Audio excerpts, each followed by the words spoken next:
Onun hayatı romanlara, filmlere ve dizilere konu oldu. Bilhassa vampir filmlerinin esin kaynağı oldu. Vlad Drakul'dan bahsediyor. Kendi halkı olan Ulahlar ona Tepeş dediler. Yani cellat. Osmanlı'da ise Kazıklı Voyvoda diye biliniyordu. Macarların bir kısmı ise ona Drakula namıyla andılar. Yani şeytanın oğlu dediler. Evet, bu adam hakkında o kadar çok efsane üretildi ki neyin doğru neyin yanlış olduğu birbirine karıştı. Aslında bu konuyu bu hafta izlediğim bir filmden sonra yapmaya karar verdim. Filmde Vlad, Fatih Sultan Mehmet Han'ın kan kardeşi oluyor ve filmin sonunda kalbine bir kazık saplayarak ve dişleyerek onu öldürüyordu. Açıkçası hem tarihsel olay örgüsünden hem de kurgudan tamamen uzak, bomboş bir filmdi bu. Peki gerçek neydi? Bu filmin haricinde herkesin ortak noktası onun hayatı çok farklı bir şekilde yaşadığıydı. Zira 2. Murat Segedin Anlaşması'nı yaptığı zaman Eflak Kralı iki oğlunu, Vlad ve kardeşi Radu'yu Osmanlı Sarayı'na teminat olarak gönderdi. Bu tip antlaşmalar o dönemde devletler arasında sıkça yapılıyordu. Bir iki evladını o devletin sarayına göndermek oraya saldırmayacağının garantisiydi. Mesela birçok kez aynısını Osmanlılar da yaptı. Bizans sarayına kendi şehzadelerinden birini veya ikisini gönderiyordu. Bizans'la Osmanlı arasında pek çok kez bu tarz anlaşmalar yaşanmıştı. Tabi bu gelen veliahtlara o devlet tarafından özel ilgi gösteriliyordu. Ve ileride seni tahta çıkartacağız, sen bizim tarafımızda ol gibi telkinlerde bulunuluyordu. Yani bir anlamda kendilerine bağlamanın da bir yolu olarak görülüyordu. Vlad ve kardeşi Radu 1442 yılında Osmanlı topraklarına geldiler. Geldiklerinde Vlad 12, Radu ise 6 yaşındaydı. Bir müddet Kütahya ve Tokat'ta kaldılar. Daha sonra da Edirne Sarayı'na geldiler. Edirne Sarayı'ndayken 2. Mehmet'le tanışıp birlikte dersler aldılar. Hatta bu dönemde Molla Gürani'den tefsir dersleri aldığını da biliyoruz. Bu şekilde 2. Mehmet'le birlikte bütün bu derslere katılıyor ve zamanının çoğunu onunla geçirip bütün dersleri dinliyordu. Hatta 2. Mehmet'le birlikte silah eğitimleri de alıyordu.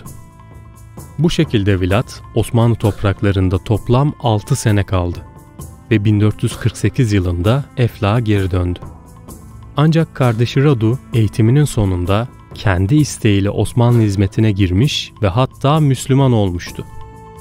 Ayrıca Radu 2. Mehmet'in yanında İstanbul kuşatmasına da katılmıştı ve daha sonra İran sınırındaki küçük bir isyanı bastırmak için Yeniçeri komutanı olarak görev yapmıştı. İlk başlarda Vlad da Osmanlı Devleti'ne sadık görünüyordu. Bununla birlikte Osmanlı da onu Eflak Krallığı'na karşı destekliyordu. Osmanlı Devleti 1448'de 17 yaşına basan Vlad'ı Voyvoda unvanı ile birlikte yanına bir ordu katarak Eflak'ın fethine gönderdi. Vlad da bu destekle Eflak Krallığı'nı ele geçirdi. Bu noktadan sonra her sene gelip Osmanlılara haracını bizzat kendisi takdim ediyordu. Bir müddet bu şekilde ilerledi. Ancak bir süre sonra önce kendisi gelmedi. Daha sonra da artık vergisini göndermemeye başladı. Bu esnada Fatih unvanını alan Sultan Mehmet hem Sırbistan'la hem de Karadeniz bölgesiyle meşgul oluyordu. Ancak Vlad'ın zamanla farklı bir yön ortaya çıkmaya başladı. Özellikle ülkesindeki Türklere akıl almaz işkenceler yapmaya başladı. Daha sonra bu işkenceler yavaş yavaş Bulgarlara, Macarlara ve hatta kendi milletine kadar yayıldı.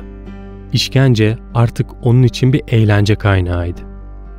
Mesela bunlardan biri topraklara kazıklar diktirmek ve insanları o kazıklara diri diri geçirmekti. Kazıklardaki insanlar bazen bir hafta, bazen de daha kısa sürede açlıktan, susuzluktan veya kan kaybından ölüyordu. En büyük eğlencesi ise bu kazıklardan bir çember oluşturarak o çemberin ortasında yaverleriyle birlikte yemek yemek ve bu kazıklardaki insanların kanlarını içmekti. Bazen de Türklerin ayaklarının altını yüzdürüp tuz bastırıyordu ve bunu keçilere yalatıyordu. İşkence yapmaktan haz almaya başlayan Vlad bir süre sonra sınır tanımaz olmuştu. Kaza geçirme onda takıntı haline gelmişti. Bir keresinde bir köylüyü eşeğiyle giderken gördüğünde onu eşeğiyle birlikte kaza geçirmişti. Bunların haricinde ise akıl almaz işkenceler yapıyordu. Kendi cariyelerinden birisi hamile kaldığı zaman çocuğu çıkartma amacıyla bizzat karnını yarmıştı. Bazen de annelerin çocuklarını öldürüp vücutlarına çiviliyordu. Bu böyle devam ederken 2. Mehmet Trabzon İmparatorluğunu fethedip saraya geri döndü. Seferden geldiği zaman Vilat hemen elçilerini gönderdi ve onun bu zaferini tebrik etti. Ancak Fatih onun bu acımasız davranışlarından haberdardı ve sonlanmasını istiyordu. Vilad'ı savaşsız ele geçirmeyi düşündü ve gelen elçilere kendi elçilerini de ekleyerek geri gönderdi. Ona yolladığı haberse seneye bizzat kendisinin gelmesiydi. Böylece onu savaşsız ele geçirecekti. Fakat Vilat bu tuzağa düşmedi. Gelen Osmanlı elçilerini öldürttü ve kaza vurdurttu. Bundan sonra İstanbul'dan gelip de karşısında sarığını çıkarmayı reddeden tüm elçi ve ulakların sarığını kafalarına çiviyle çaktırdı. Bunların haberini alan Fatih, işin savaşsız çözülmeyeceğini anladı ve Hamza Bey liderliğinde Tuna'ya bir ordu yolladı.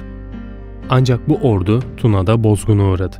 Vilat 30.000'den fazla Osmanlı askerini kaza geçirdikten sonra Eflak ve Boğdan'da Romanca kazıklı anlamına gelen Tepeş lakabını aldı.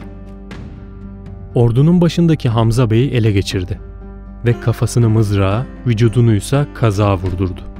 Daha sonra da başını Fatih Sultan Mehmet'e gönderdi. Bunun üzerine artık Fatih tüm ipleri kopardı ve 1462'de bizzat Eflak seferine çıktı. 150.000 kişiyle o dönemin en kalabalık ordusunu topladı.